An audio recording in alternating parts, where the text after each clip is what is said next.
Daily ലൈഫിൽ use ചെയ്യുന്ന കുറച്ച് വേർഡ്സ് ആണ് ഇപ്പോൾ ബോർഡിൽ എഴുതിയിട്ടുള്ളത്. അപ്പോൾ ഈ മലയാളം വേർഡ്സിന്റെ ഇംഗ്ലീഷ് ആണ് നമ്മൾ ഇന്ന് നോക്കാൻ പോകുന്നത്. അപ്പോൾ ഫസ്റ്റ് നമുക്ക് വേർഡ്സ് ഏതൊക്കെയാണെന്ന് നോക്കാം.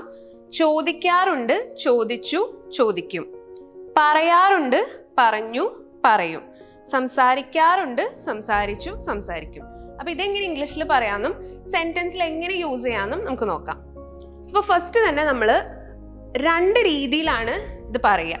നമ്മൾ ഫസ്റ്റ് ഞാൻ, പിന്നെ നമുക്ക് അവൾ. അപ്പോൾ ഈ രണ്ട് സബ്ജക്റ്റിനെ നമുക്ക് എടുക്കാം. അപ്പോൾ രണ്ട് രീതിയിലും എങ്ങനെയത് യൂസ് ചെയ്യാമെന്ന് നമുക്ക് നോക്കാം. അപ്പം ഞാൻ വെച്ച് നമ്മൾ പറയുകയാണെങ്കിൽ ഇപ്പം ചോദിക്കാറുണ്ട് എന്ന് നമ്മൾ ഇംഗ്ലീഷിൽ പറയാം ആസ്ക് ആണ്, ASK, ആസ്ക്. അപ്പം ഇത് ഞാൻ വെച്ച് തുടങ്ങുമ്പോൾ ഐ ആസ്ക് എന്നാണ് നമ്മൾ പറയുക. I ask. ഇപ്പോൾ ഒരു സെൻറ്റൻസിൽ പറയുകയാണെങ്കിൽ I ask Har every day, ഞാൻ എന്നും അവളോട് ചോദിക്കാറുണ്ട്. ഇപ്പം അതേസമയം അവൾ വെച്ചിട്ടാണ് നമ്മൾ സ്റ്റാർട്ട് ചെയ്യുന്നതെങ്കിൽ ഷീ ആസ്ക്സ് ഔട്ട്, ഒരു എസ് വരും. അത് അവൾക്ക് മാത്രമല്ല, അവൾ, അവൻ, അതേപോലെ നമ്മൾ വേറെ ആൾക്കാരുടെ പേര് പറയുമ്പോൾ ഒക്കെ നമ്മൾ ഈ എസ് അല്ലെങ്കിൽ ES നമ്മൾ വെർബിൻ്റെ കൂടെ യൂസ് ചെയ്യും. ഓക്കെ, അപ്പോൾ ഐ ആസ്ക്, ഷീ ആസ്ക്സ്, ഇങ്ങനെയാണ് വരിക. ഇനി നമ്മൾ ചോദിച്ചു എന്ന് പറയുമ്പം ആസ്ക്ഡ്, നമ്മൾ ED ആഡ് ചെയ്യുന്നു, അത്രേ ഉള്ളൂ. അതിപ്പം ഞാനാണെങ്കിലും അവളാണെങ്കിലും എല്ലാത്തിൻ്റെ കൂടെ നമ്മൾ സെയിം രീതിയിൽ തന്നെയാണ് പറയാം. ഇപ്പോൾ ഐ ആസ്ക്ഡ് ഹർ അല്ലെങ്കിൽ ഷീ ആസ്ക്ഡ് മീ, രണ്ടും സെയിം തന്നെയാണ്.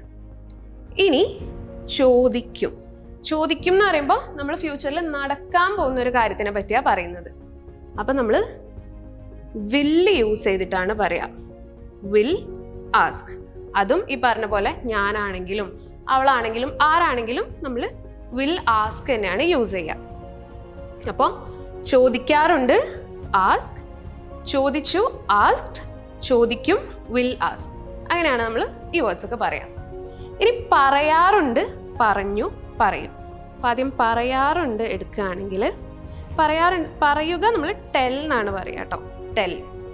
അപ്പം ഇനി ഐ വരികയാണെങ്കിലോ ഐ ടെൽ എന്നാണ് പറയുക. I tell her every day, ഞാൻ എന്നും അവളോട് പറയാറുണ്ട്. അപ്പം ഇനി ഷീ അല്ലെങ്കിൽ ഹീ ഒക്കെ വരികയാണെങ്കിലോ ഷീ, നമ്മൾ ഫസ്റ്റ് പറഞ്ഞ പോലെ ആ വേർബിൻ്റെ കൂടെ നമ്മളൊരു എസ് ഇട്ട് കൊടുക്കുകയാണ്, ഷീ ടെൽസ്. ഓക്കെ, അപ്പം she tells me every day എന്ന് പറയാം. ഇനിയിപ്പോൾ ഹീ ആണെങ്കിലും he tells me every day എന്നാണ് നമ്മൾ പറയുക. ഇനി പറഞ്ഞു വരുമ്പോൾ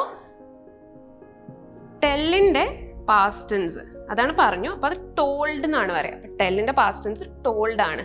അപ്പം ഇത് നമ്മളൊരു സെൻറ്റൻസിൽ പറയുകയാണെങ്കിൽ ഐ ടോൾഡ് ഹർ, ഞാൻ അവളോട് പറഞ്ഞു. ഇനിയിപ്പം അവൾ എന്നോട് പറഞ്ഞു എന്നാണെങ്കിലോ ഷീ ടോൾഡ് മീ. ഇതൊക്കെ നമ്മൾ എല്ലാത്തിൻ്റെ കൂടെയും ഒരേ രീതിയിലാണ് യൂസ് ചെയ്യുക. നമ്മൾ ഈ വേർഷൻസ് മാത്രമേ നമ്മൾ എന്താ പറയുക, ഐ വരുമ്പോൾ ടെൽന്നും ഷീ വരുമ്പോൾ ടെൽസ്ന്നും അങ്ങനെയൊക്കെ പറയുള്ളൂ. നമ്മൾ പാസ്റ്റ് ടെൻസ് വരുമ്പോൾ എല്ലാം സെയിം വേർഷനാണ് വരിക. അതേപോലെ തന്നെ പറയും എങ്ങനെയാ പറയുക, വിൽ ടെൽ. നമ്മൾ പറയാണ് I will tell her tomorrow, ഞാൻ അവളോട് നാളെ പറയാം. അല്ലെങ്കിൽ she will tell me tomorrow, അവൾ എന്നോട് നാളെ പറയും. ഇതിനൊക്കെ നമ്മൾ വിൽ ടെൽ ആണ് യൂസ് ചെയ്യുക.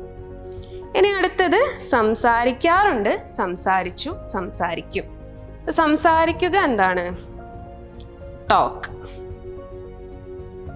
പിന്നെ ഞാൻ അവളോട് സംസാരിക്കാറുണ്ട് എങ്ങനെയാ പറയാ, ഐ ടോക്ക് ടു ഹർ. അപ്പൊ ഞാനായതുകൊണ്ട് ജസ്റ്റ് ടോക്ക് പറഞ്ഞാൽ മതി, ഐ ടോക്ക് ടു ഹർ. ഇനിയിപ്പോൾ അവൾ എന്നോട് സംസാരിക്കാറുണ്ട് എന്നാണെങ്കിലോ, ഇതിപ്പോൾ ഐ ടോക്ക് ടു ഹർ ആണ്, ഞാൻ അവളോട് സംസാരിക്കാറുണ്ട്. അവൾ എന്നോട് സംസാരിക്കാറുണ്ട് എന്നാണെങ്കിൽ ഷീ ടോക്സ് ടു മീ. കാരണം ഷീ ആയതുകൊണ്ടാണ് നമ്മൾ അവിടെ എസ് ഇടുന്നത്.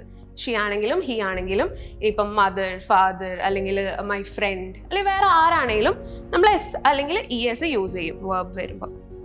ഇനി സംസാരിച്ചു ആണെങ്കിലോ, സംസാരിച്ചുന്ന് നമ്മൾ ടോക്ഡ് എന്നാണ് പറയുക. അപ്പോൾ ഞാൻ ഇന്നലെ അവളോട് സംസാരിച്ചു, അപ്പോൾ I talked to her yesterday. ഇനി അവൾ ഇന്നലെ എന്നോട് സംസാരിച്ചു എന്നാണെങ്കിലോ she talked to me yesterday. Okay, ഇനി സംസാരിക്കും. നമ്മൾ ബാക്കിയൊക്കെ പറഞ്ഞ പോലെ തന്നെ വിൽ ടോക്ക്. ഇപ്പോൾ ഞാൻ നാളെ അവളോട് സംസാരിക്കും എന്നാണെങ്കിൽ I will talk to her tomorrow. ഇനി അവൾ നാളെ എന്നോട് സംസാരിക്കുന്നതാണെങ്കിലോ she will talk to me tomorrow. അപ്പം ഇങ്ങനെയാണ് നമ്മൾ ഇതൊക്കെ പറയാം. സംസാരിക്കാറുണ്ട് ടോക്ക്, സംസാരിച്ചു ടോക്ഡ്, സംസാരിക്കും വിൽ ടോക്ക്. അപ്പം ഇത്രയും കാര്യങ്ങളാണ് ഇന്ന് പഠിച്ചത്. ഇതിൽ എന്തെങ്കിലും ഡൗട്ട്സ് ഉണ്ടെങ്കിൽ താഴെ കോമെൻറ്റ് ചെയ്യുക. ഇനിയും ഇതുപോലത്തെ ഇൻഫോർമേറ്റീവ് വീഡിയോസ് കാണണമെങ്കിൽ ഇംഗ്ലീഷ് മിത്രയുടെ ചാനൽ സബ്സ്ക്രൈബ് ചെയ്യുക, ഇൻസ്റ്റഗ്രാം പേജ് ഫോളോ ചെയ്യുക. Thank you.